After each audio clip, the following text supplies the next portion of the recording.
Hi, welcome to Pod of Mercy. I am your host, Long Hair Linda, and our special guest co-host, returning guest co-host today is... Flawless Mr. Take Note. Pod of Mercy. Whoa, let's go. Let's go, Linda. Let's go. Let's go. I'm excited to be back. You have so much energy for somebody who is also in lockdown. Like, everything is just locked off. We're just at home. How do you have this much energy? That's why, because all the energy I would be expanding, getting about and doing things, I'm now just at home chilling, still doing all the same things, but then I just have energy that I've not used. So it's like, yeah, I'm just full of energy, full of life. Life is good, even though we under lockdown, life is still good. I'm still having a ball is what I'm saying, basically. You're always having a ball. I am, you know. Like the best time. Dude, I am always having a ball. You got to make the best out of it. Like Carlos Miller says in it, I am happy. And you trying to tell me what my life is. I am. You love that gif. I swear you post it daily. Like I do. I post it on a regular. That's at least a weekly basis, just to let people know. Like, why you not? I'm just having a ball. That's why. I do. I'm glad. I wish I was more like that. I'm trying to be like, because obviously I'm on lockdown now as well. Yeah. And now I don't even. At least like the last couple of weeks, I've been working from home, but now I'm not even doing that. So there's no distraction at all. I'm just sat here with all of my thoughts going, all right, I need to be productive. I need to do something. Exactly that. That's exactly what you should be. That's exactly what you should be. Be productive as you are with Pod of Mercy. Like, yeah, but see, being productive and thinking I should be productive are two very different things. Yeah, that's true. That is true. It's two very like, different I'm things. very, very good at thinking I should be productive. Yeah. And then when it comes to actually doing it, I'm like, okay, this is interesting.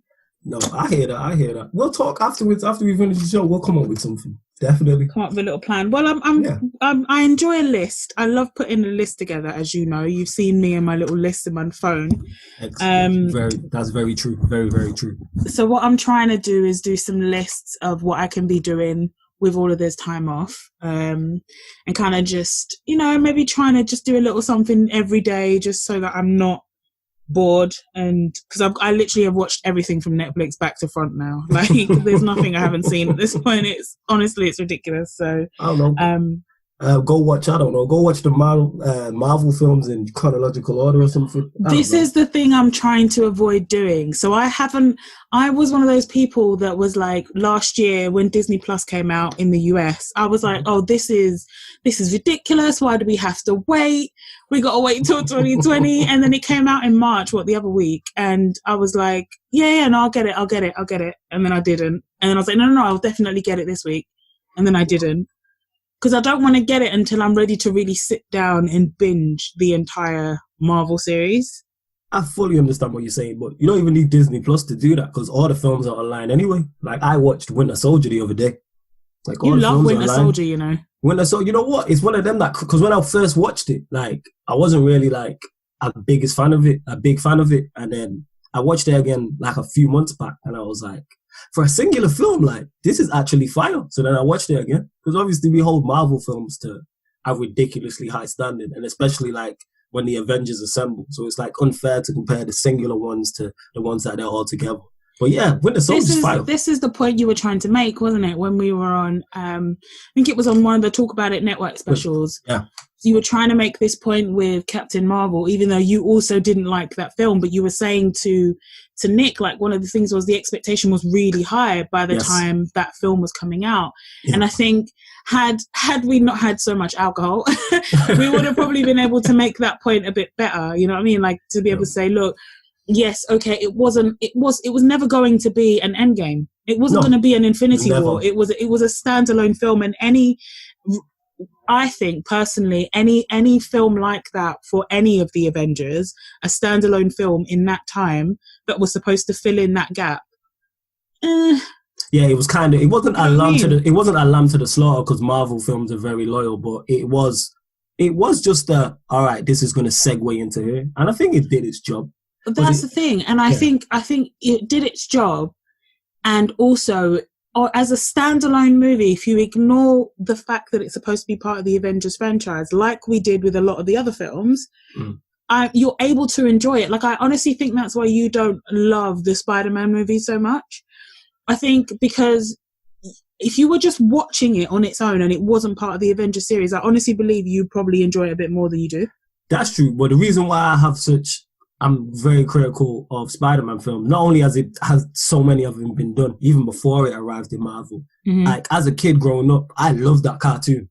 Like, the cartoon was one of my favorite cartoons. Like, if that was still on, I'd still watch it now. Like, that's how much I enjoyed Spider-Man cartoons in the past. So my level of expectation of it is high from the jump. And then obviously they did the films before it went into Marvel. And even them films were a bit like, a couple of them were good, but it was just supposed to be so much better.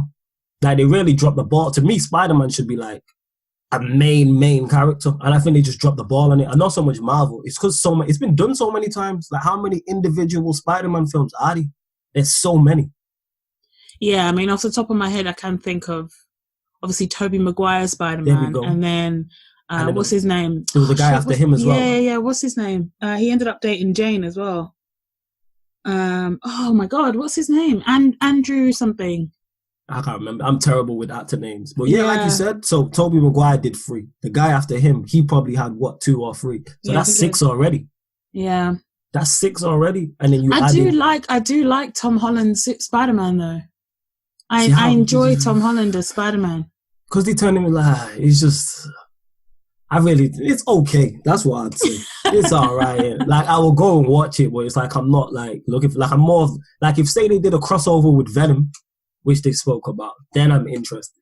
I'm like, okay, let's see. Yeah, but why? What would the story even be? Nah, even if it was Venom, like, because obviously Venom's his arch nemesis, so it's like, at least with Venom, they could do that, because the Venom character's firing. Like, I'm very much looking forward to the second Venom film. That'd be fire. You're telling me Venom made a very good villain? Wouldn't make a very good. He was one of the better villains in the cartoons. That's where they dropped the ball as well. Like, I don't think they got the correct villains from. Like, where's Kingpin? What's going on? Yeah, but you have to separate the two. It's never going to be the same as the cartoon, and it shouldn't be. That's true. No, it's not the same, but at least take the better villains. It's like, where is Kingpin? Like, what's going on? Like, yeah, fair point. Like, getting the Goblin was on point, but then they had, was it Sandman or something? Who was the Sand? Like, no one cares for, like, villains for Sandman. It's like, whose idea was that? Whose idea was that? It's like, you gotta go and get the correct. It's like with the whole X-Men, like, franchise. It's like, someone said it. Charlemagne was talking about Brilliant Idiots. And he was talking about, because he's got Disney Plus and the cartoon, and he's like, where's Gambit? And I was like, that's a very fire point. Like, why is there no Gambit film? Like, I don't watch X-Men like that, so someone may be able to correct me. But it's like, where's Gambit? Because he was fired.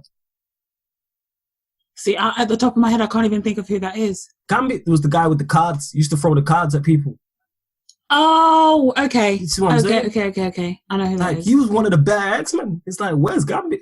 See, I was never really, like, hugely... I watched it, but I was never hugely into X-Men like that. With Disney Plus, I feel like I'm just going to watch I'm not going to be able to not watch everything. But what? That's the whole point of it, though. No, I know. But, like, I need to... we've just been talking about how I need to be productive and not just think about being productive. So, like, if I'm just sitting there on Disney Plus, I'm not going to get anything done. I just have this feeling that will be, like, the final nail on the coffin of productivity if I get Disney Plus. But the thing is, you're disciplined enough, to me, I think, that to find a balance. No, you'll find a balance. I don't know that I am. You are definitely, like, you would still continue upon a mercy if you got Disney Plus. You would still do more. Oh, I'd still do it, but that's a podcast every 2 weeks, right? Yeah, whereas everything else that needs doing won't get done. You just need that. I don't think you're giving yourself enough credit here. I believe you would be disciplined enough, definitely. Oh, and then you'd have something to look forward to, because I thought the same, because I'm still trying to be productive. When I have time on my hands, I can watch all the Marvel films. I've been watching Narcos, all those type of things. Oh, I can't do Narcos, you know. I've really, really tried. Because it's my type of film in the sense of it's crime, it's drugs, like all of the good things. But the subtitles, I cannot focus. Like, I need to, when I watch things, like, unless it really grabs my attention the whole way through, and you can't really do that with a series. For me, it has to be like parts of the series will grab me, but not the entire thing, right? So I need to be able to look away from the screen and still be involved in the story. And I can't do that if you're speaking like Spanish. Like, I'm not gonna, like, it's completely Mexican. Like, I love it. So there's no parts really of any English from what I remember. So it's all Spanish. So there's no way I can hear the odd word in Spanish, but I'm not, obviously I don't speak Spanish. So like if I look away, I'm gonna miss big chunks of the story. So I can't. I've tried, and I think I would love it, but I'm just at this point I'm not able to like give it the attention it needs. I hear what you're saying, but you have to be. To me, the reason why I like it so much is for that reason that it's in Spanish, because it adds to it being authentic. Because they did, there's an El Chapo one that they've also done. It wasn't Narcos; it was completely separate.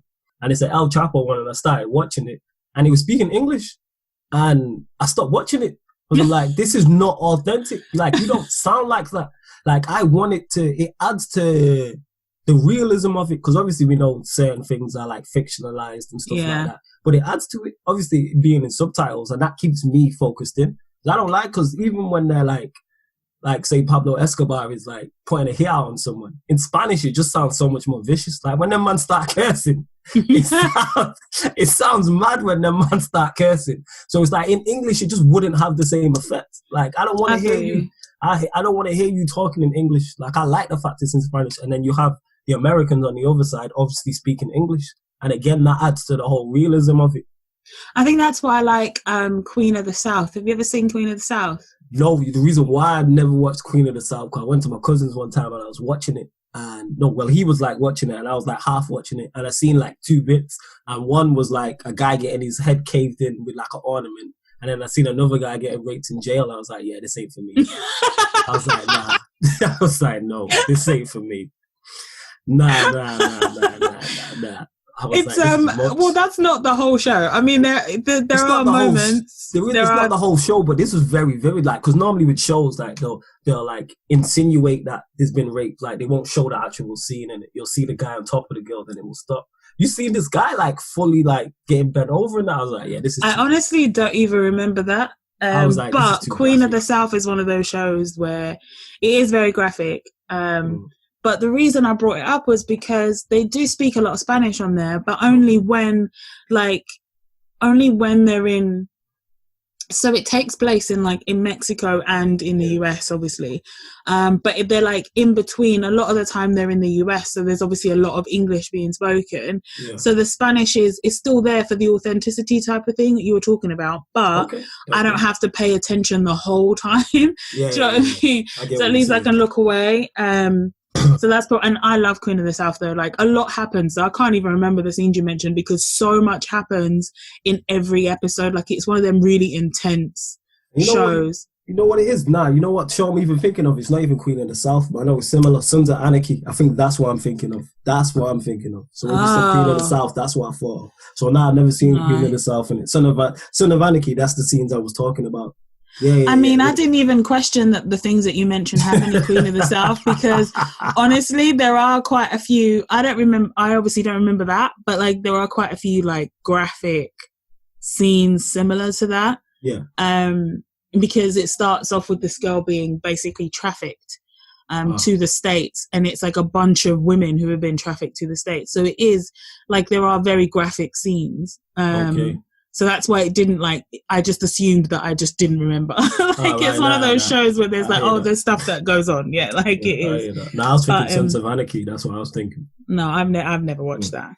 Yeah. So so other than like still getting your bits and bobs done at home and streaming and whatever else, how has lockdown been for you personally? Like what else have you been up to? What are you planning on? Have you got anything in your mind yet? So in terms of that, like obviously keeping everything, my brain is constantly ticking, so I'm always thinking of how to improve what I'm currently doing and all the ventures I'm currently on. So I'm always thinking to the current week, the next week, the week after, etc.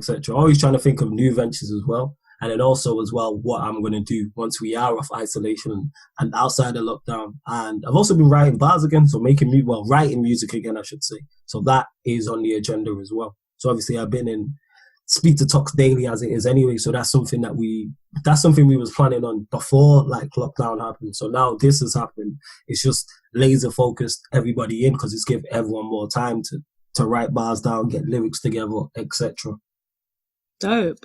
And you've got music coming out at the end of this week, I saw, haven't you? Yes. Oh, great reminder of that. See, you know what I'm saying? Yes, the Mambo remix is out Friday. I presume I've not spoke to my boy Jody, who was on the tune, who's whose tune it was originally, but I presume it's coming out on, the video will be going out on his channel, which is Joe Deli Official. But you'll see me posting the link anyway, and it will also be out on Spotify as well, I'm guessing. I need to speak to him to get all the details. But yes, Friday, Mambo Remix will be out. See, when you had like those snippets of when you were recording it, I swear from that day, that is the catchiest song ever. Like, I will catch myself just randomly singing bits of it for no reason. And like, it just pops up.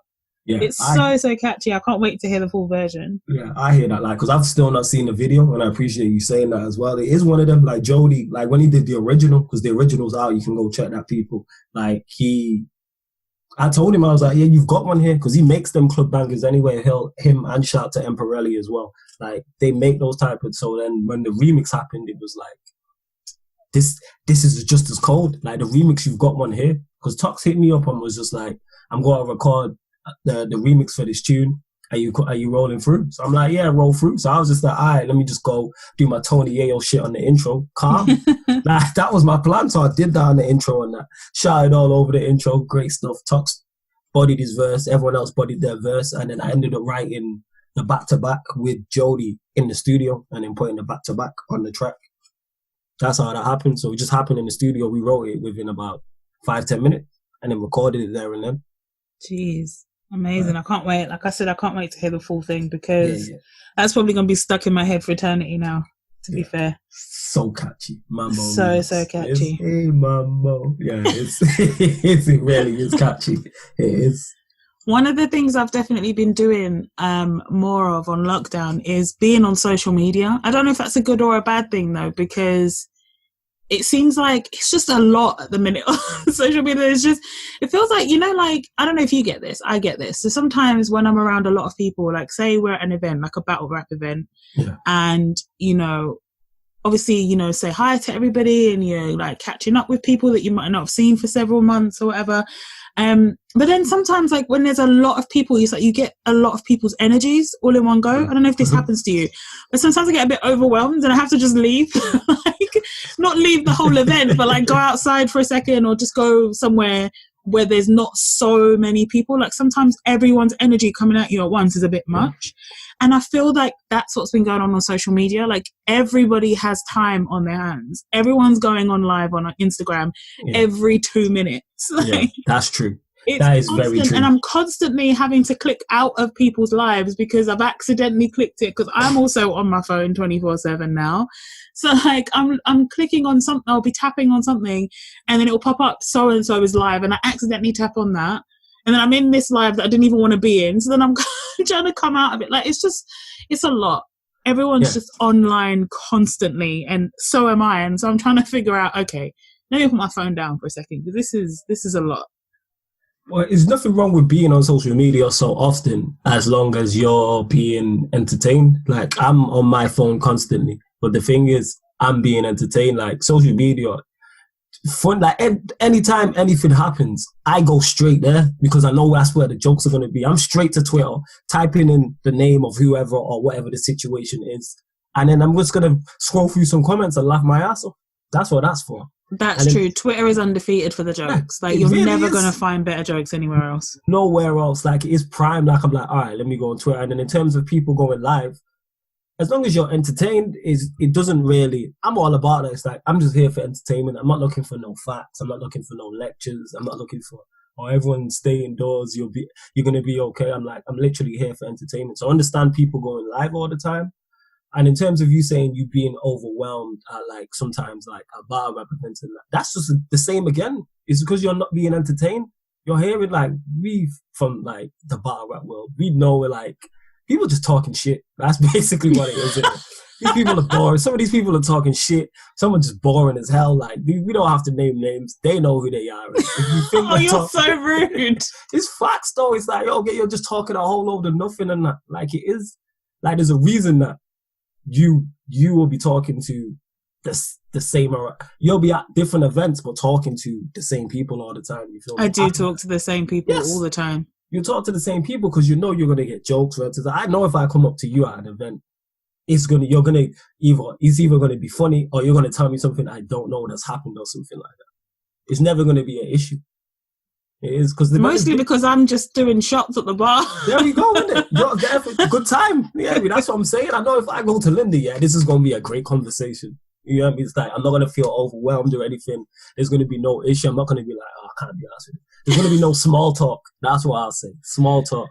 That is true. I really, for somebody who likes talking a lot, I hate small talk. Yeah. I hate it. I'd rather just stand there or sit there in silence. Like, silence is okay. Them ones that have to fill the gap with anything. I hate it. I hate it so much. Like, it's one of the things that I don't like about like meeting new people as well. Have you noticed anytime you meet new people, the thing is, I actually enjoy like, new energies, like new, finding out more stuff about people. That's actually all right. But that first beginning bit where you do the same, hi, how are you? Oh, what have you been up to? Oh, the weather's interesting today. Like, the weather, we're in Manchester. It's probably raining. It's probably raining. 99.9%. Nothing to talk about. There's zero to talk about in that instance. And yes, small talk as well. And that's one reason why I'm not struggling with being isolated, because I don't have to do it anymore. I don't have to do it at all. Like, I don't have to fake interest in what you've got going on. Like, silence is fine. Like you said, silence is fine. Like, more time, often when you see me, I am by myself. That is via choice. Like, that's via That's true. I mean, I'm very much like that. But I think the thing with me, and I saw a tweet about this at the beginning of all of this. I think it was by Issa Rae, and I'm paraphrasing because I can't remember word for word what she said, but it really resonated with me because she was like, I thought I was the type that just liked to be in the house all the time. It turns out I like to just do whatever I want all the time. So like, I'm exactly the same way because I would normally choose to be in the house. Like if somebody says, oh, there's this happening in town, I'll just be like, oh, that sounds nice, but I'm going home. Yeah. Like, because that's where I wanted that, after work, especially if I've just been using up my brain energy all day, the last thing I want to do is try and entertain like any situation anywhere else outside of my home. Sometimes I just want to be at home by myself, catch up on my programs and just chill. Yeah, exactly. But that's because I'm choosing to do that. Yeah. I haven't got anyone on telly telling me you have to stay home. And I'm just like, but wait, what if I want to go and do stuff now? Nothing's open. I wanted to go and get like, just little beauty treatments, go treat myself to something. I can't do anything. I'm just in the house. And it sounds really like, because I hear myself and not hear myself, but I hear like my thoughts of me, complaining in my head about whatever. Yeah. And I'm like, yeah, but you know what? People in such worse situations, like you have a home, you have, income still and like everything's good. But it's those little things that kind of niggle at you, at your brain. And it's like, no, I really want to actually just go and do things. And I think that's what bothers me. It's not so much the isolation side of it. It's I have no choice. You're telling me I can only go and like exercise once a day outside or go to the supermarket. I want to do other things. Yeah, I think I fully understand what you're saying. And then in that instance now, all you have to do is try and find other ways to entertain yourself. That's what that is. So what you would normally do, so if you'd normally go out, say for a drink or treat yourself to, I don't know, buying a new dress, shoes, whatever type of thing, now you just have to find new ways of doing that. Well, this is the thing I'm trying to put into practice now, because I noticed I only feel better on the days when I behave as if it's a normal day. Like I'm not sitting there focusing on the fact that I'm stuck indoors, if that makes sense. So, I get up and I still have my routine as if I'm going out somewhere, even if I don't actually leave. I found all of the other day, a bunch of all of like my nail stuff. So I'm just going to start doing my own nails and just pretend I'm in a spa or in a hotel, in a salon or something, and just do it myself. And like, play some spa music or whatever. Them like calming. I swear they've got like YouTube playlists or all that. Like shit. whale music. Not whale music, but okay. Whale music. The whale's talking. What, stick whale music and just like massage my own leg. Whale music. I thought it was, or dolphins, or killer whales. You know what? Yeah. Oh no, not this again. Not this again. I swear, I don't want to be talking to you for 10 minutes and then you bring up this dolphin whale thing again. if any listener is confused at what we're laughing at and why that's so funny, go back and listen to the talk about coronavirus. Yeah, listen to part 2. Was it part 1? Or I can't even remember which one it was. Just go listen to both because they're both hilarious. Yeah, listen to both. Woo, but yeah, that's what I thought in it. When you said like calming music, I thought it was like whale music or dolphin sounds. To be fair, I mean, I wasn't thinking of that, but yes, there is those whale noises and shit that they do play.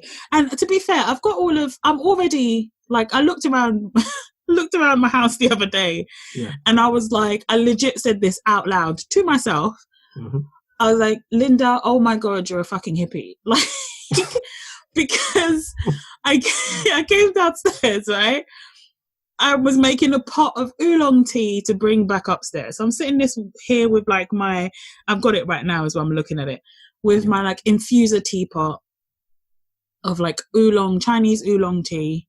Yeah. Came upstairs, lit some incense in one room, left that room, came into my bedroom, put some essential oils in my diffuser, stuck that on, and I'm like, what happened to me? Like, if 10 years ago, if 20-something-year-old me was like looking at what I'm doing now, she would be like, what is wrong with you? What has happened to you? There you go. That's just you changing them, and it's making you happy. Into such a hippie, like it's ridiculous. Maybe that's your true calling then. That's what that is. I think that's what I'm supposed to be. That's what it is. If you're happy doing hippie things, do hippie things.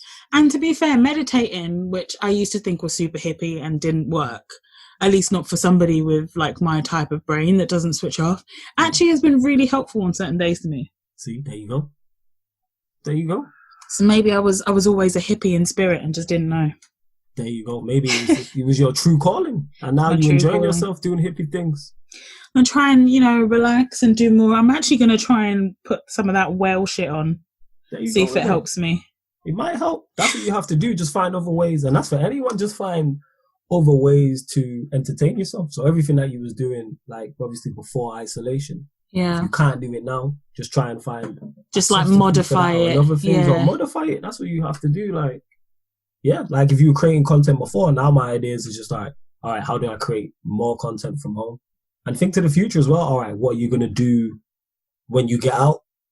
And I say that like we're in jail. But yeah, what are you going to do when we get out of isolation? Like we're in jail, but it's true. That's what you have when to your time's over, what are you going to do? Like, this is rare that basically God hasn't pressed the reset button, but he's paused the world. Everything's on pause now. So now everything's on pause. This is the time for everybody to get set. Everything you wanted to do, you now have the time to do. And you have ample time to, all right, when I get out, I'm going to set it up like this and I'm going to do this. You can be thorough with your planning. Absolutely thorough. That's really true. I've already thought in my head, all right, this is what I'm going to do as soon as this is going to be set when isolation's over. And this is what I'm going to do as soon as I get out. And obviously you can continue to work on that from home anyway, because social media puts us all in the same room. We're all in the same room. It is very strange to see how like everyone in the world is going through it at the same time. Yeah. Like even people that usually are so far removed from us, like celebrities, for example, to see them also being, like on Instagram Live and being with their families and just, I guess, being just regular human beings. Yeah. It is very interesting that we're all, because it's very, very rare, like you say, that we're all experiencing something at the same time, like the whole world. The whole world. How often does this happen? Yeah, never. Even with a world war, it wouldn't happen because obviously you'd have certain countries who would remain neutral, so they won't even be involved. But this is literally affecting every single person and everybody across the entire globe. It's put the whole world to pause and it's put everything to a halt. Like nothing has not been changed by this. There's nothing that's not been changed by this. There's no business, no nothing. No entity. It's mad as well, like, because so obviously this will be out on Wednesday the 8th, but we're recording this on Tuesday the 7th, and I was watching Love and Hip Hop this morning, right? Yeah. I was watching Love and Hip Hop Atlanta, and because of the way they film it, so they have their usual scenes that they film like when they're doing their day-to-day life stuff, but then they have like scenes that they have like they're in a studio with a green screen, and it's them kind of explaining the scene or whatever that they were in. Obviously they film those later than they film the actual scenes of them in their lives. Okay. So because of the way scheduling worked for the Atlanta franchise, they're still filming now the studio stuff. Oh, right. So because they're all in isolation, they're filming in their own homes. So today was the first episode, or this week was the first episode, where it was cutting from the main scenes to them talking about the scenes, like each individual character, I guess. Okay. But in their homes, it was really, really strange. Like, 'cause obviously the audio is different. Like, it's not, you know, the visual is different. They still have a green screen behind them and stuff, but it's not studio quality. It's them at home. Yeah. So it's just super interesting to kind of see how, and obviously they keep putting a message up throughout the episode where they say, look, you know, it's for the safety of everyone. It's isolation, stay home, save lives, blah, blah, blah. But yeah, it's super interesting now to see how the world is changing with it all. Yeah, and how everyone's just like adapting, because, you know, the show must go on. You still have to get stuff done. So that's what it is. The show must go on. You've already got me. You adapt or perish. Right. That's what it is. You evolve or die. Yeah. Evolve or die. Like, I didn't really want to say die, but yeah, we'll go there. Like, true, with Corona. But it's true though. It's a bit much, but yes.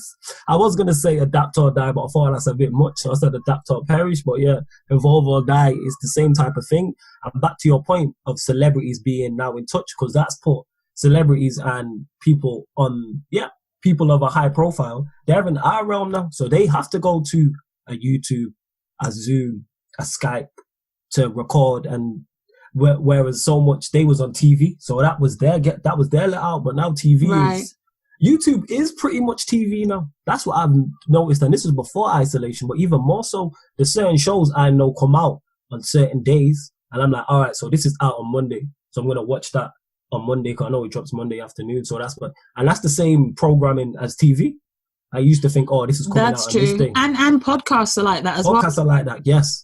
Do you know what's funny as well? Like, I know what day it is of the week. Like, I'm reminded what day of the week it is by the list on my podcast app. Like, when I see certain things, like, I know today's Tuesday because the read is sitting right there on my podcast app waiting to be listened to. There you go. So, like, you know, things like that, like knowing what day it is only because of that. It is the scheduled programming thing, because there are also some podcasts that have visuals that I watch on YouTube, and again, I know what day it is because of that schedule. Yeah, see, so I know that if Flagrant 2 comes up, okay, it must be Wednesday. There you go. Because by the time it comes out here, it's Wednesday morning, and it's like, oh wait, no, there's Brilliant Idiots. It must be Friday. Like, because the concept of time is just it's mad in isolation right now, especially now that I'm, you know, not working from home either. So it's like I just have all of this free time with no structure. Yeah. And now you have wild. It is wild, and now you have time to structure it exactly as you want. This will probably never happen again. You have time to structure your life and like what you exactly want to do during this time period now exactly as you want. So I'm going to get up and do this. Because I was already like anyway, I was like, all right, I'm going to get up and do this. I wake up and be like, all right, what's on the agenda today? And make sure, all right, I'm going to do this, then I'll do that now. And obviously with work and stuff, that was kind of in the way. So it's like, not in the way, but like that took up time. But now it's like, you have 24 hours pretty much. Or even if you're working. That is one thing I've noticed. It's working, it takes a lot of your time and energy. Yes, it does. It takes a lot of your time and energy. It takes the majority of your week. If you work 5 hours, 7 days of the week, that's the majority of the time. Yeah. And then even the 5 hours, 7 days of the week, you're only thinking of the time that you spend there, not even the time that you spend traveling there and traveling back home. Say you travel, it takes you an hour to get to work and an hour back. That's 2 hours. Yeah, that's 2 hours a day. That's 10 hours. That's 10 hours a week. That's 40 hours a month on just travel. That's some fast math. Yeah, it's fast math. I had to make sure I did not get that. I had to make sure I didn't get that wrong because my maths is not my strong suit. I'm very pleased that I got that simple maths correct. You killed very it. Simple. I calculated that very I'm here all right, I got this right. I had to make sure it was right. You're like Rain Manning it over there. Yeah, make sure it's right. You know the meme when the guy's got all the meme and it's the white guy and he's got all the equations on the screen. Yes, and he's trying to put that was me then for simple maths. Simple maths. All that was 5 times 2 and 10 times 4, but it is what it is. That is funny. That's all that was. But yeah, where we going from here? No, we were just saying about like time and how, you know, a lot of it is spent is spent at work or traveling to and from work, and you know, all of your energy is going to that. And especially with me, by the time I get home, it's like all I'm thinking about is, okay, you know, shower, cook, eat, watch something, sleep. That's all I have the energy for. That's it. And whenever I'm trying to do things in the evening, I'm just so tired all the time. So yeah, I think there's definitely positive ways to look at it. And it is about, like you say, adapting and just trying to, like, even with this, like recording this episode of Pod of Mercy, this was like the trial run almost, just to make sure that, okay, we can use Zoom, we can still get this going. And all of the people that I've, you know, been talking to before have been like, yes, we'll definitely get on an episode. It's probably the best time now to actually get them on an episode, because everyone's home. What is everyone doing? Everyone's home. No one can't duck you anymore. Like, if someone's ducking you now, they genuinely don't want to speak to you. Oh, of course, yeah. But it's like, it's mad because, like, obviously living in Manchester, I know people that are in London, and it's just trying to organise everyone's schedules to meet up and sit down somewhere and record. Because obviously when I'm in London, I don't have a space where I can record. Okay. So then there's just all this type of thing I have to think about. Whereas now it's like, okay, well, everyone's, you know, we're having to do this through Zoom anyway. Everyone's home. Then all the people that we've, you know, I've been in touch with trying to organise something. Now it just should be nice, smooth Now's the sailing. time. Yeah, easy sailing to get people, because I've seen many people reach out to you on social media and be like, I want to come on Pod of Mercy. I understand. I've been here, and this is even the 4th, 5th time I've been on here. Like, it's a great show to be on. I love it. It's a great show. Every time I have a great time on here. So I understand. So it is, like you said, it is now the perfect time to reach out to people, to get guests you've had on previously, and to get on new guests as well, because everyone's home. Definitely. I'm going to go through my list again and try and get some good topics going for my guest co-hosts. Oh, there'll be content. You mentioned, actually, speaking of, I don't know if this is content, this is someone's real life, so apologies for putting it that way. But the thing is, though, as bad as it sounds, when you're in the public eye, that's what it is. Yeah, and you knew exactly where I was going with that as well. Because you mentioned before we started recording, you mentioned about, because I can't believe I missed, like, all this time I spent on social media and I still miss stuff. It's amazing to me. But this is the thing, though, like I said to you, so we're talking about the Adele divorce. Obviously I knew that she had split from her partner. There was all these rumors earlier in the year that she was with Skepta or whatever. Like, I knew that obviously she wasn't with the guy that she, that she was married to. But I missed this whole story of this potential 140 million pound divorce. 40 million. First of all, that's an insane amount of money. 40 million. And I just missed all of it. I saw one tweet that said something about Adele the other day, but, you know, I couldn't be asked to look up the context, and I didn't see anything else. So I didn't even think twice about it until you mentioned today about this story. And I was like, what is even going on? So obviously, you know, I did what any normal person should do and went on Twitter to see what everyone was saying about it. There you go. The news that will give you both. It'll give you the serious side and all the jokes as well. It'll give you a balance. Because there's someone responsible will put a link to an article that is responsible, which you then have the choice to click on and read for yourself. But you're also going to get these jokes. You're going to get these jokes, and these jokes was flying. Like, I was rolling. I think I quote tweeted a few of them. I retweeted some because it's just funny. Not like it's not me agreeing with it. Funny is funny. Whether it's true or not, funny is funny. Well, here's the thing. So from what I've seen, Adele is right. So Adele's having to give her ex-husband £140 million to settle the divorce. 140 million, you know. Yeah. Ooh. So I think either that's what he's asking for, or that's what they've agreed on for him to actually basically sign the papers and for the divorce to be final. So one of the things I saw, so Nella Rose, she does YouTube videos. She's hilarious to me. So she put yesterday or recently on Twitter, as a man, why would you even want to take that much money from your ex-wife anyway? Bummy you. And somebody... I know the quote tweet already going. I'll let you stand it. I already know the quote tweet. Somebody said, if it was Adele receiving the payment for divorce, you'd applaud her for collecting the bag. And you know what, right? I don't like to be hypocritical, but at least I'm honest when I am, okay? Yeah. So for me, But here's the way I look at it. Go on. I think, right? Okay. I'm trying to word this in a way that's not going to make me sound crazy. It's all right, isn't it? I think, all right, if two people get together, first of all, like we were saying before we started recording, why wasn't there a prenup? I don't get this whole, like, oh, we're in love, we're not going to get divorced. Okay, cool. So if the prenup is there, you're never going to need it then if you're never getting divorced. At least it's there. Because people change, right? That's a fire. People comment. change when they're upset. People, like, hurt people. Like, just think about, like, even, forget, like, the romantic side. Just think about maybe friendships that are broken down. Like, sometimes you say things that you either don't mean, or you say things out of being hurt, right? Yep. Or you do something out of being hurt. Obviously, you try not to, but you can't control what somebody will try to do to you when they are hurt by you or by your actions. Right. So you not having a prenup doesn't make any sense when you are worth that much money, in my opinion. Big facts. Right? Even on, I think anything that you build together as a partnership, like while you're married, yeah, cool, split that because that was both of you. Anything you come into the relationship with is yours. Yeah. And the only way you can really make sure of that is by having a prenup. Yeah, that's exactly right. So that's the first thing. Uh-huh. Go on, continue. I know you got more to get out. Get your rounds off. So that's the first thing. No, that's my first thought.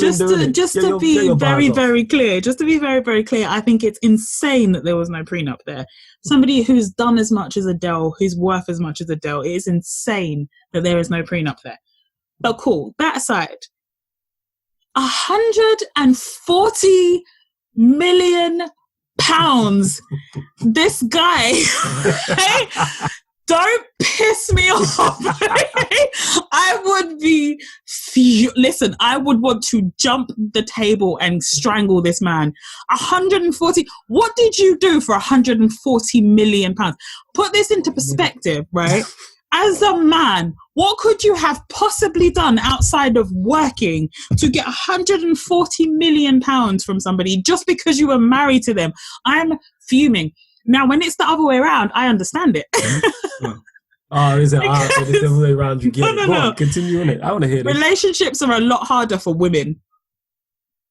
I said what I said. Relationships are a lot harder for women because we have to pretend to like a lot of shit when we love someone, right? We have to pretend to be okay with a lot of shit when we like somebody. With that, go on. I see where you're going with that, but I think it's too broad of a statement to make because it's on a case-by-case basis. It is on a case-by-case basis, yeah. But just because this guy said we would be applauding Adele if it was the other way around. Yeah. Because to me, I find that it's, and I'm probably being completely prejudiced here and biased, right? But yeah, go on. You definitely are, but go on. I find that, like, if a woman, if a woman comes away from the relationship with a good divorce settlement, I don't see an issue with that because a lot of the time they would have been the one that had the kids. They would have been the one that was looking after the home. And I think it's only fair that they get something, especially if they weren't working during that time. Okay. Well, is that worth 140 mil? But that's what 140 million is, a ludicrous amount of money in itself. Do you understand what I'm saying? So if Adele, if it was the other way around, right, I wouldn't make a fuss about it, but I wouldn't be applauding it. So that's where I think he got it wrong. The only time I've applauded someone getting an insane amount of money was Mackenzie Bezos getting all that money. I think she got like 300 billion or something ridiculous in her divorce settlement from Jeff Bezos. But that's only because Jeff Bezos is the richest man in the world, and she was there for all of that when he was building Amazon. So it's not like she just rocked up when he was already the richest man in the world and then she took half of his fund, like his money. Yeah, I understand. So I applauded her for getting that because, one, she was there for all of it, and two, she did something that he never did, which was give to charity. She gave most of it away. Okay, I salute that for her doing that. Exactly. So that's somebody that I would applaud. I wouldn't if it was the other way around with this Adele situation, I wouldn't applaud the woman for getting away of the situation with 140 million. But I wouldn't make a fuss about it either. I'd just be like, all right, well, divorces happen. You should have had a prenup. Yeah, so here's my thoughts on it, the fuss with it in terms of this one. I put this on her? Am I applauding him for doing it? No. Is it funny to see men on Twitter say this is a win for us? Absolutely. And that shit had me rolling. That is wild. Like, that's a win for us. If this was the other way around, that's just funny. I don't agree with that. Like I said, I just find it funny. But when it comes to the actual situation, when I look at it, I put this on her. You put yourself in this situation to be hit for 140 mil. That's solely on you. So that's solely on you. He's getting his bag. It depends on your moral compass and how you run morally in it. Because it's like, I agree with you in the sense of, if you help someone build up from the ground nothing, you do deserve something. That's why I understand. I can't say you deserve something. I'd understand why you would want something. Me personally, if I'm with a woman and I help her build her up and then she becomes a millionaire and then we get divorced, just the way I'm wired, I don't want anything from you. Because I'm good, I want nothing to do with you. If we splitting up, obviously I can't stand you. So it's like, I don't want anything to do with you. I don't want any reminder of you. So that's good. Like, I can cut clean away from that. But again, like I stated, that's on Adele. That's her fault. And in terms of you saying that women have it harder in relationships and things of that nature, and they have to put up with a lot of stuff that they don't like and pretend to like a lot of stuff, that's on, and I say this to a male as well, I say it to a male as well in the same situation, that's on you. If you are with someone and you putting up with a bag of stuff that you don't like, that's on you. Like, don't stay there. That's what I would say. Don't stay there. You don't have to be with this person. If you are unhappy, leave. But that's much easier said than done. You see somebody like you can do that. Somebody like me, I can do that. But a lot of the time, particularly, I mean, I think it's changing more now, definitely. But women are brought up to feel like you have to be in a relationship. Like, that's what you're supposed to be. You're supposed to be getting, like, being, this is how you're supposed to be. And this, this is how you become a wife. And then you do this and right. And so I feel like women tend to put up with a lot more shit just for the sake of, well, he might marry me one day, or he married me at least. So do you know what I mean? And that's it's true. Not to say that there's no love there, but I'm saying that I feel like women just put up with a lot more shit. From what I see of women that I know, or examples that I've seen, I think women put up with a lot more from men. I think we also, if you think about it in terms of like sort of super, I guess, gender roles, right? So of women being, when we're speaking very generally, women being more patient and being able to take a lot more bullshit.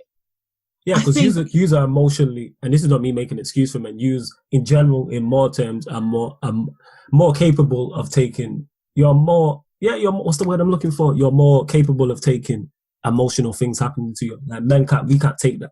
You can hack it more. Like, you're more equipped to deal with emotional stuff. And I think because we know that, and because men know that, I think men also take advantage of that. And so women tend to just put up with a lot of, and obviously we're talking about heteronormative, typical general relationships. This does not apply to everyone. I'm fully aware of that. Yeah. I just think that when we talk about like relationships breaking down, or specifically marriages breaking down, I always feel like if a woman comes away from the situation with money, however much that may be, I'm like, you know what, it is what it is. Like, I don't care. I really don't. Like, I don't feel sorry for the guy, but I'm also not like cheering for the girl unless it's a Mackenzie Bezos type situation.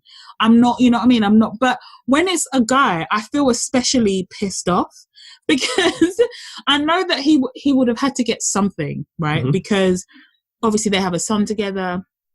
This boy is going to be, he needs to have some kind of not reciprocal, what's the word I'm looking for? Basically his home life will need to be steady, so that when he's with his mum and when he's with his dad, like, it's not such a huge contrast with how both are living, if that makes sense, right? So that it's not like he's living in this lavish lifestyle when he's with his mum, and then he goes to his dad's and it's like, it's nowhere near the same. Like, it's never going to be 100% the same, because he never made that kind of money.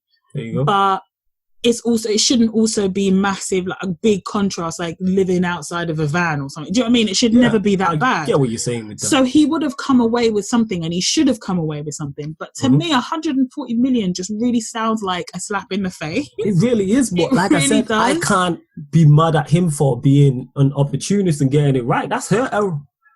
That's her error. That is her error, but I'm it's her major error. It is that's like, and it pisses me off that there's all these guys online acting like that's funny. idiots. I hate that's it. a win for us. That's mad funny. And in terms of back onto another point that you made in terms of all women having it being in them being told by society or family or whatever they have to be in a relationship. Yeah. Eventually, you have to. Just because things are tradition doesn't mean it's right. You have to break the cycle. You have to be strong enough. Yeah, it sounds wild and it sounds easy, me talking it, but I've not done anything to that extent. But you have to break these cycles. So, for instance, just because you're from such a place, that means, so you're from one country, so that means you have to marry someone else that's from your country. I'm just using that as an example.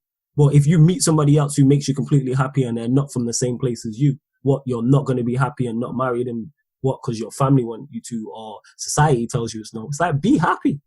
Like, at the end of the day, you're the only one that's going to be with you in your head. And you making everyone else happy is going to make you miserable. That's a big fact, but it's much easier said than done. It's much easier said than done. That's why, I stated that. But you have to break the cycle. You have to be strong. You're just going to be miserable to keep your mom happy, or dad happy, or grandparents, or family, or a friend, or people that just don't know how to mind their business. Coming from somebody who is a full-grown adult that chooses to be single, it is a constant thing. Like, people just don't actually know how to mind their own business. Like, there we go. And then people will say to me, like, don't get me wrong, right? And I'm not trying to, however people want to live, that's their right, okay? Let me start there.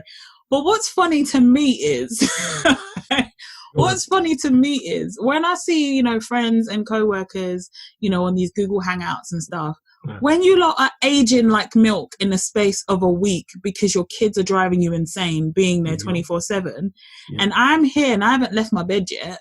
Yep. I feel like, don't ask me about, I feel like none of you lot have been saying anything recently, have you? None of you lot have been saying, oh, so when are you going to have kids? No. None of you lot have said any of that, have you? Because they're driving you insane. No, I shared a meme about that on Facebook and it was like, I haven't heard from my kids are angels. You did. Yes, you did. The kids are angels crew in a while. And it's true. I ain't heard nothing from y'all. I ain't heard nothing. And that's like nothing against people who got kids. Obviously, people say having kids, best feeling in the world. And I understand that. I get it. But it's like, people move at their own pace. Is absolutely not, this is not to shame, obviously not to shame anybody, but also mind your business a little bit, innit? Like, it's not okay to say to people, so when you having kids? Like, do you know what I mean? Leave me alone. It's like, leave me be. Like, I'm happy. Like I said, innit? I am happy. You know me? Trying to tell me what my life is. That's facts. You and that Carlos Miller thing. Yeah, it's the Carlos Miller thing, because that's true, though. It's like, tell me what my life, like, I'm happy doing what I'm doing. Like, it's fine. You know what I mean? Like, imagine having kids. I have to find a woman first. That's what I have to start with. When anyone ever says that to me, I'll be like, as skilled as I am, I can't get pregnant by myself. So not a twin situation. You're not Arnold situation. Yeah, serious. As skilled as I am, and my skill set, I have a lot of attributes. I can't get pregnant by myself. That's not one of them. That's definitely not one of them. So I gotta find a woman first, and then having a kid with someone that's a whole next level. That's a whole next level. That's one thing that we need to have a sit down conversation as a society. Because guys, how are people just no, we really do, because people are like, you see how easy it is to get divorced. Like, it's not simple, but you can do it. Yeah. Once you have them kids, this is for life. Okay, yes. People, you lot are hesitating to get married. You lot are thinking about getting married, but you're having babies like it's like, and this is come on, man. You're stuck with this person now. This person that you now hate, you're stuck with them forever because you have a child with them. Like, are we not? How are we not taking that more seriously than marriage? I'd rather meet someone that's like divorced 5 times than have like a whole bunch of kids and doesn't get on with the people that they've made those kids with. Because that is definitely like that. But that's just society being backwards. Like, wild though. Don't you think it's a mad rate? It is wild. It is a mad rate that people will just have kids out here willy-nilly, but when it comes to getting married, it's like, I don't know about Look, I'm not ready for that. You're not ready for that, but you have a whole human being with this person. I don't understand. It's facts. That has never made any sense to me. It's always confused me. Yeah, because that's just the world. Like, it's not, I understand what you're saying, it's just not a shock to me, but it is very much wild. It is very, very, and that is one of my worst fears, is picking the wrong baby mum. Because I've had brethren in the past, and I've seen like when their baby mums have like just been causing issues out of nothing, and it's like, I wouldn't wish that on my worst enemy. Like, it really is like, and like you said, because the kid ain't going nowhere. You're with them for life. That's it. Yeah. People talk about 18 or whatever. No, it doesn't stop at 18. Ask your own parents if it stops at 18, because you still talk to your parents, don't you? Like, you still have a relationship with them. Yeah, it does. And like, it affects, like, we're talking about whole human beings. Like, it affects how they grow up, how they deal with other people when they're adults, and how, it affects so much. And I feel like, can we just stop for a second and think, like, obviously, listen, humans aren't perfect. Relationships are going to break down. You're going to have situations where you have children with somebody and that relationship doesn't work out. It happens. Yeah. But it's just this whole culture of, oh yeah, you know, we've got kids, but I'm not ready to get married. What are you talking about? Serious. What are you talking about? Like, yes, you've already took the big step. Make it make sense. A lifelong commitment versus somebody who you can literally get divorced from if this doesn't work. I don't understand. You can get divorced from them, and it probably won't cost you 140 mil. So you good. It definitely won't, because you do not earn what Adele earns. It will not cost you 140 million. You can do it very, very, very easily and simply and quickly. So I just don't understand how. I don't get it. I've never understood that. And the thing is, them kids gonna cost you a lot of money as well. Oh, it's gonna cost you a lot of money. It won't be 140 mil, but it'll be more than a divorce settlement. It's gonna feel like it sometimes. It's gonna feel like 140 mil. I see the way, like, you know, new mums especially, the way they go through clothes when these babies are growing. They didn't even they wear the clothes for like a week, and that's one thing I noticed as well. A friend of mine posted something, you know, about her recent baby. And she's now doing photo shoots on like Facebook, because everyone's in isolation. She's going to outgrow all of these cute clothes that she went and bought her. No one's even going to get to see them. You got to get wear out of them. Makes sense. So she's doing photo shoots now because she's like, I need proof that she wore these clothes. People need to see this baby in these clothes. Makes sense. It does make sense. 1000%. Anyway, all right. Well, this was a good episode. We didn't even do a rapid fire or anything. But fine. You've been on the show that many times. I don't think there's anything I can ask you that's going to be like of new information. It's fine. And I keep beating it as well. Even waved. I think every time I've done the rapid fire, I've been drunk and I've still beaten it still. But yeah, it's been great. I love coming on Pod of Mercy. Anytime, you already know. Let's do a final segment then. Let's go. Let's just jump into Mahakama then. Okay. And since we've been talking about lockdown and corona and all of that, let's just stick with it. So I wasn't going to talk about this at all, but you know, I guess we should. So at the time of recording this, so obviously Boris Johnson, our Prime Minister here in the United Kingdom, he was moved to we already knew that he had coronavirus a couple of weeks ago. But he wasn't in hospital. He was recovering at home. He was even still doing things on Zoom. And then at the weekend, he went into hospital, and it was announced yesterday, I believe. So Monday the 6th, that he went into the ICU. He wasn't on a ventilator at the time of this being recorded, but he had been given oxygen, and he was in the intensive care unit. So the reason I brought it up in Mahakama, so for those of you who are listening to for the first time, Mahakama is Swahili for court, and it's a segment of the show where I like to judge people, things, situations, because I am a judgmental person, and I enjoy it. So the reason I brought this up for Mahakama is because of the reactions that I've seen on social media when we all found out that Boris Johnson was in the ICU. So the way I found out, because I've not been watching the news purposely, because I'm don't want to, you know, I figured I'll go on Twitter, I'll learn if something important happens, because I don't want to be watching the news and just giving myself anxiety all day. So exactly that. So of course I went on Twitter and that's how I learned that Boris was in the ICU. Yeah.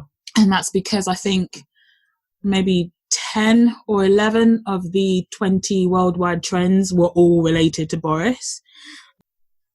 And it just, people are fucking annoying, okay? That's basically what you know, that's my whole vibe. People are just in general, not even just with this. People are in general. People in general are just really fucking annoying. Like, you know, it's really okay to dislike somebody's politics, to dislike somebody's character, to disagree with everything they say, do, stand for, etc. Yeah. And to also just not say anything. True.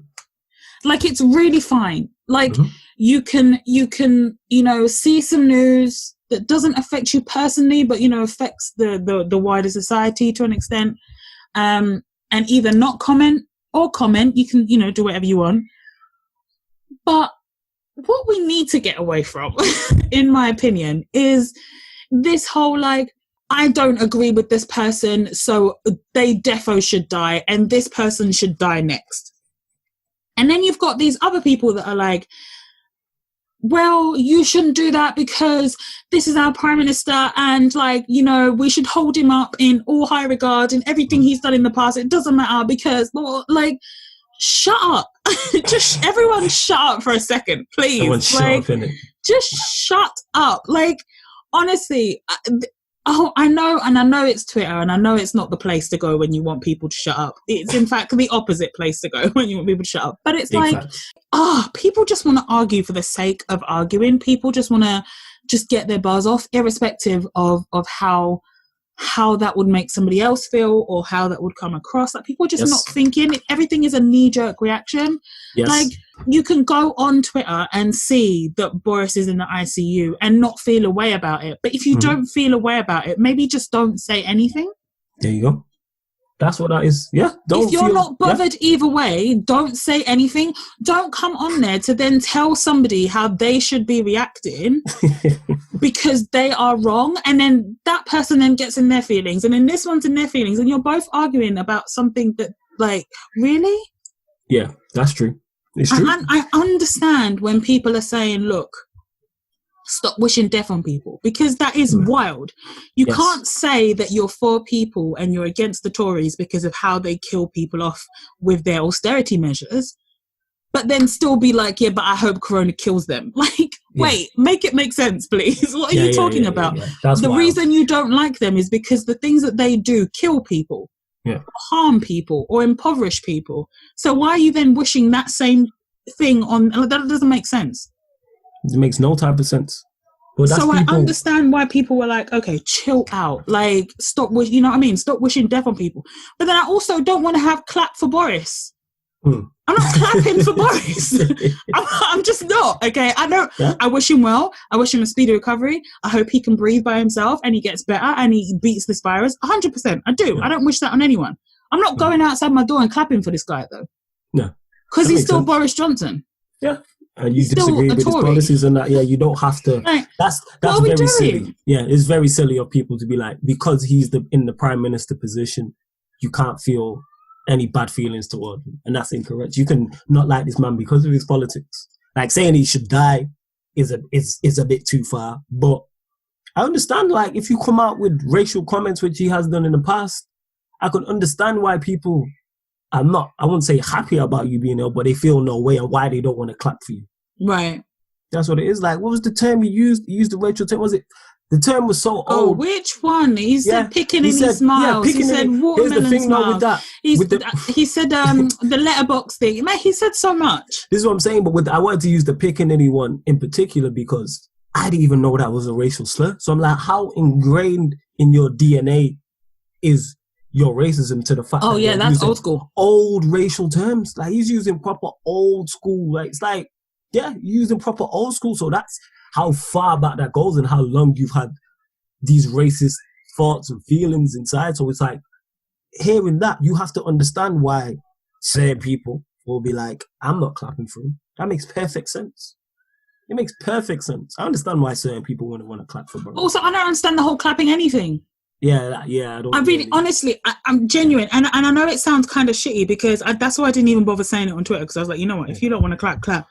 But I'm not standing outside my door and clapping for the NHS, because you know why? I clap for the NHS in the way that I know how. So the things that I know that I can control that will help the NHS, I try not to be a burden on the NHS, which is why I'm staying home, right? Yeah. And also I vote for the NHS, which is why I vote Labour. Every time there's an election, I vote Labour, because I know that the alternative is the Tories, who constantly underfund the NHS. So I do the things that actually matter when it comes to the NHS, in my opinion, which is stay home so that I'm not a burden during this pandemic, and vote for policies that actually uplift and help and fund the NHS. Me standing outside my door and clapping, with all due respect, ain't doing shit for them. There you go. So all of you lot that were out there clapping, okay, great, but also vote Labour? Like, what are we doing here? Because a lot of people that vote Tory, a lot of people that have been behind the Tories, a lot of actual Tory MPs are talking about clap for the NHS. Yeah. So all of this clap stuff, just stop.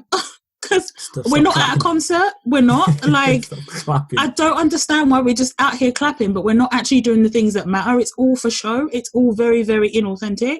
Yes. And it's very, very annoying. And I think that goes back to the whole people are really fucking annoying in general, because it's like, just be authentic in what it is you feel. If you vote Tories because what you cared about was Brexit, then don't be out here talking about NHS this, NHS that, because you didn't care enough to vote. There you go. So sit down and be quiet. Yep. And it's the same with everything. Whenever these big things come up, and it's like people are you're acting in a way that doesn't reflect what you actually do. So stop it, because it's all just noise. There's just so much noise. Be consistent with your character. That's what you have to do. Exactly. Be consistent with your character. Keep that same energy. So if you do vote Tories and you like Boris, don't clap for the NHS. If you vote Labour and you do everything in your, like you said, staying home, and you do things to help the NHS, by all means, go ahead and clap. I understand it, but you're just adding to it. But your actions and deeds, not just words and lip service. Exactly. It's all very, very fake, and it's all very like holier than thou. Like, even with, you know how like the government have said during the lockdown that you can go out and either exercise outside or go do an essential shop or whatever. Mm-hmm. So at the moment, like the media and stuff is like really vilifying people for like going to parks and stuff. Now I understand. And I was actually listening to the Say Your Mind podcast with Kelechi Okafor, and she mentioned this, and it really it kind of put into words what I was already thinking. Like, we have to stop vilifying people so much for just going outside. Like, I know we're on lockdown, and as long as you're following the social distancing, I don't see the issue of you being outside for an hour and choosing to walk in a park rather than maybe walking in the street or whatever. Mm-hmm. As long as you're still keeping the 2 meters, I don't see you're following the rules. Yeah, that's what I'm saying. As long as you so if you're doing what you're supposed to do, but now it's like people are now policing each other and being like, stay indoors. Why are you even going outside? And these are the same people that like might have a back garden or they have a balcony, and it's like, okay, but not everybody has that. And some people, like with me, for example, I always feel better especially when the sun is out, if I just go outside and get some fresh air. I need to go outside, get some fresh air, get some vitamin D from the sun, and just be like, it just clears my brain up, and I'm sure it does the same for a lot of people. So I think this whole vilifying each other on social media, especially, that's where I see it anyway, on Twitter, you know, people being like, no, but why are you even outside? Why are you even going to a park? Why are you even outside walking? Like, why are you doing normal things? We're like, what? Chill. Like, it's not every day we have to argue on Twitter, is my point. Well, that's what it is, because you have certain people who are on social media. I think I said this on Sarcasm City, literally, that we recorded just yesterday. People are literally just sat on social media waiting to be offended. We live in the most diverse generation, where you have the people who just really don't give a fuck and make a joke out of absolutely everything. And then you have, on the other hand, people who are just sitting around waiting to be offended by everything. Like, we have both ends of the spectrum and everything in between. Yeah, it's true. It's wild. I think what makes it worse are the people that profit from being offended. Yes. You see, the people that you can spot them, the people that have the think pieces ready to go, articles ready to go to sell to somebody. That's true. And what's just it for being offended? Andrew Schultz said, I think it was on Flagrant 2, I think he said, or one of his clips, he said, it's amazing how when pandemics happen, all these woke people disappear. I was like, that's true, I've not heard none. He did say, he said that on one of, I think it was one of the coronavirus. Yeah, it was one of them episodes. He's like, these woke people, because it's like there's something bigger now going on, which there is, like, so. I kind of half agree with that, but I see the point he was trying to make. I always feel like there's a space for being woke because it's a progressive thing. So it's always about progressing society and people treating people better. But I think if you're using that wokeness to treat somebody else like shit, then stop it. And that brings me right back to the Mahakama. If you're saying that you don't like Boris because his policies hurt people, but you're wishing death on him, that doesn't make any fucking sense. Stop it. Okay. Like, you don't have to love him, you don't have to clap for him, you don't have to vote for him, but you also don't have to wish death on him and then go, oh, and then Katie Hopkins next. Like, you're not funny. Go sit down. You're too woke. Go to sleep. It's too much. You've gone the complete other way. You're so woke, you've gone conservative now because you're now wishing bad things on people for no fucking reason. You've gone all the way into bigotry. Like, relax. I shouldn't say conservative because conservatives will say, I'm not a bigot, I'm just conservative. Okay. So you've gone all the way from liberal to bigot in the space of in no time. Just because you dislike somebody's politics doesn't mean you should then wish them death. Yeah, I agree with that. Just because that politician is dying doesn't mean that all of the horrible things that they've done in the past are now erased from the record. You can still dislike him, but you also don't have to wish him death. Like, there is a middle ground in these things. Like, nuance isn't all the way dead. Like, it feels like it on Twitter because it's always so extreme. But there is definitely a middle ground in there somewhere. There is, and that's what you have to find, a balance. That's the key to everything, moderation. Like, 100%. Just don't say anything. Just don't say anything on it. Just keep it moving. Like, I'm literally on there. I say this all the time. I literally use social media to promote what I got going on. And get my jokes off and hear these jokes. That's all I'm there for. Entertainment. Like, I don't take it serious because it's not the place for, social media is not the place for serious topics. Twitter used to be so fun, man. When I first joined Twitter, like on this account, I think I've had it since, I want to say March 2009, this account. But I had another account, I think late 2008. So in total, I've been on Twitter a long time, almost 12 years. And I feel like, I don't know, Twitter used to just be fun. Like, it used to be a place where you could just, like, celebrities would go and get their jokes off and be like normal humans, and you would interact with them and it would be amazing because this person would interact with you. Like, you know, it was so fun. And then all of the politicians went on. It still is, even though I get what you're saying, it still is, because you can just mute these people. Like no, of course. Don't get me wrong. Like, it still has a lot of fun, and Black Twitter especially is just it's still killing it daily, constant content. It's amazing. But I do always feel a little bit disheartened when I see like press releases from certain people on Twitter, and I'm like, why is this here? Like, I get that it has to be because nobody is. It's like they literally do press releases on Twitter. Like, big companies will do press releases on Twitter. Politicians will put out a tweet and then they'll report it on Sky News and they'd put a picture up on the screen of the tweet.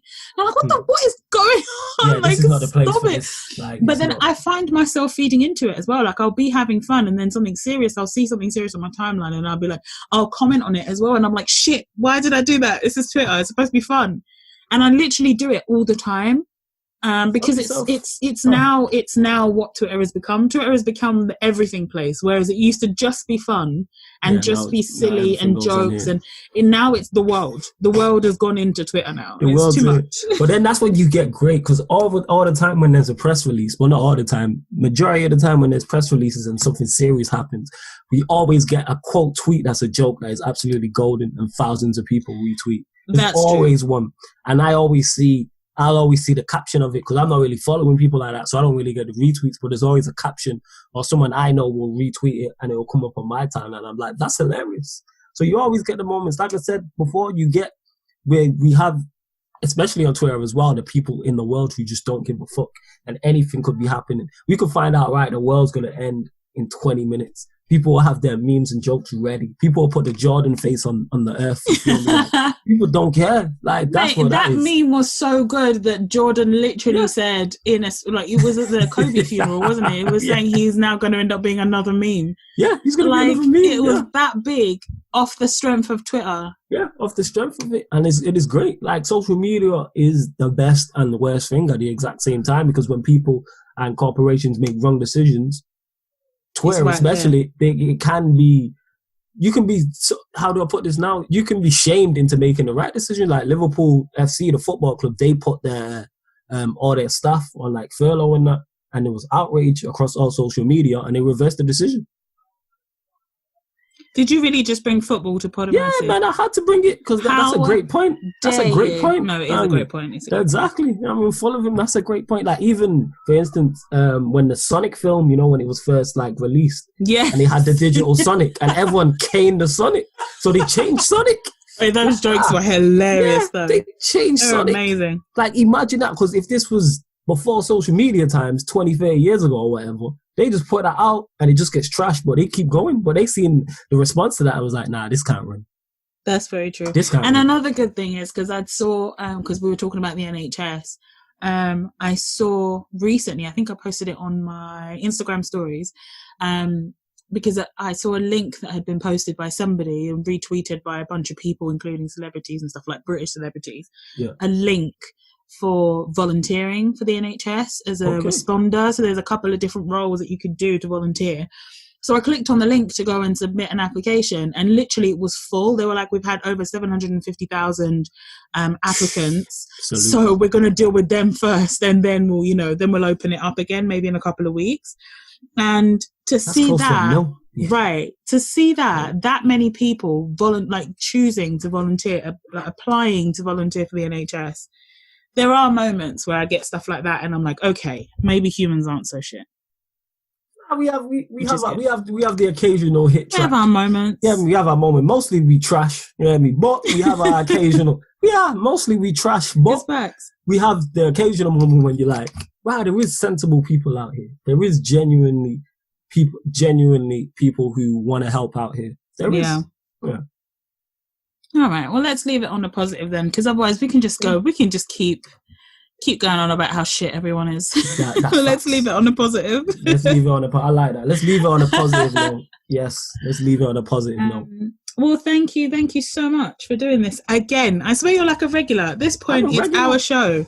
Yeah, I love being on here. I love Pod of Mercy. I love it. It's great. I have a ball. Yeah, I'm hoping that the quality is okay. It sounded okay before when I did the sound check. So for those of you listening, obviously we're all on lockdown, so this is being done through Zoom. And yeah, I just hope that it sounds okay and that it kind of sounds like we're in the same room. Yeah, it'll sound. Yeah, people understand it'll sound good. Definitely. No problem. You got a new episode of Sarcasm City coming out same day as this, right? Yes, so we are. So Talk About It Network is going to keep going during the isolation. So Pod of Mercy, this episode will be dropping on Wednesday, and Sarcasm City will have an episode dropping on Wednesday.